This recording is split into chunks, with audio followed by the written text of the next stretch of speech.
Hi guys, good evening and welcome back once again to the EdWord. I'm your host Eddie, and in tonight's video I will be discussing a theory that recently crossed my mind. I wanted to welcome you back to another theory video, this one regarding the Universal Monsters. So what got this theory going for me was that earlier last week, we got an unexpected but very welcomed announcement from Jason Blum, head of Blumhouse Productions, that at least two, possibly three, but at least two more Universal Monster movies were in the works at Blumhouse and Universal. They hadn't been announced yet, so he couldn't discuss or talk about them yet, but it is exciting knowing that more Universal Monster movies are on the way in the wake of the successful horror hit The Invisible Man, which came out over a year ago before everything happened with the pandemic. It was a big box office and critical hit, and thankfully that signaled or paved the way for more Universal Monster films and Universal Monster adjacent properties like Renfield and whatnot. So I had a theory that crossed my mind recently while I was not rewatching, but I was thinking about The Invisible Man. I was thinking about the ending, and by the way, I'm going to be discussing the ending of The Invisible Man, so spoilers ahead in case you haven't seen The Invisible Man. If you haven't, you should. It's a great movie. And I'll also be referring to some, I guess you could argue, spoilery details from The Mummy 2017, even though that film's been out for about 4 years and most people hated it, so you're probably not going to care if I reveal much about it or not anyway. But I had a fun theory cross my mind about the very, very slim possibility, but a possibility nonetheless, but a very, very slim one, about how The Invisible Man could lead to Prodigium. Not necessarily an all-out monster ensemble film, but it could lead us to Prodigium, which was the mysterious monster hunting organization introduced to us in 2017's The Mummy, starring Tom Cruise, the organization headed up by Russell Crowe, who played, of course, Dr. Henry Jekyll / Edward Hyde. So the reason why I think this is because, at the end of The Invisible Man, when Cecilia defeats her nasty ex-boyfriend by killing him with the second invisible suit, she slits his throat, making it look like a suicide, and then she walks out of the house. Her cop friend shows up to make sure she's okay, and he looks down in the bag, and he clearly sees something, and the audience knows what it is. It's the invisible suit that she had stashed away earlier in the film, and she leaves the movie knowing she has finally freed herself from living in the shadow of her nasty ex-boyfriend, and now she's got this second invisible suit with her as well too.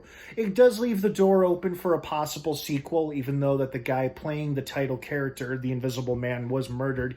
Anybody could throw the suit on and become the Invisible Man or woman, so just gotta throw the suit on, and simple as that. So it got me thinking, what if in the future Blumhouse and Universal do decide to do a shared cinematic universe of the Universal Monsters, even though that seems extremely unlikely due to the failure of The Mummy, it is a slim possibility we could see it resurrected in a couple, if not maybe 10 years or less than 10 years. But what if they use the Invisible Man suit as a segue to reintroduce us to Prodigium? And it's possible they could keep Russell Crowe and have him return as Dr. Jekyll / Mr. Hyde, but just pull what they did with some of the characters in the latest DC film, The Suicide Squad. They took a couple of characters from the terrible first Suicide Squad film, and they didn't necessarily erase that film or retcon anything or nothing. They just took some characters from that first movie and put them in the sequel / reboot. And they were there, some of them lived, some of them died, and it got me thinking, what if they could do the same thing with Russell Crowe's Dr. Jekyll and Mr. Hyde? What if they just took Jekyll Hyde, Russell Crowe's character, took him and Prodigium, and have them be the ones who come into contact with Cecilia about getting that invisible suit from her, or asking her if she'd be interested in joining Prodigium.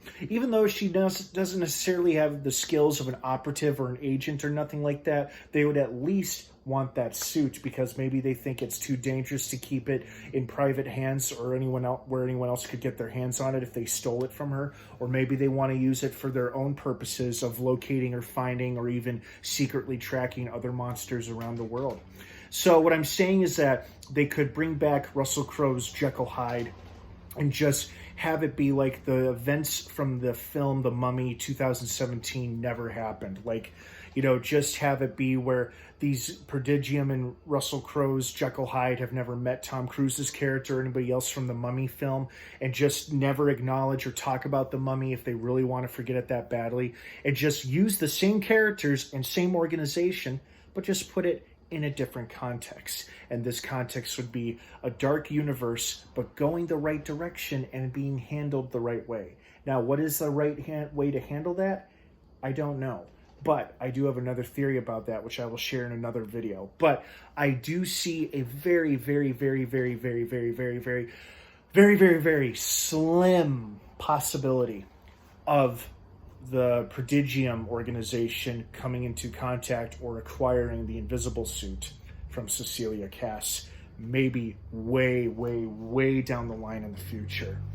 But it seems pretty unlikely, because Universal and Blumhouse were pretty happy with the results the Invisible Man got them. It made them a lot of money, and it was quite critically well received.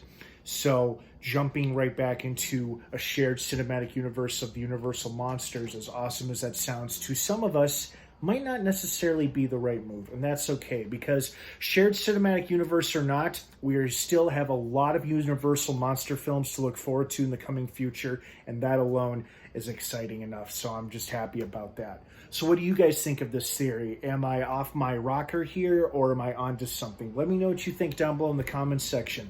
Have an awesome rest of your night. Thanks for watching, and be sure to subscribe to this channel for more Universal monster coverage like this one, and I'll see you next time. Have a great rest of your night, everybody, and of course, until next time, may the Force be with you.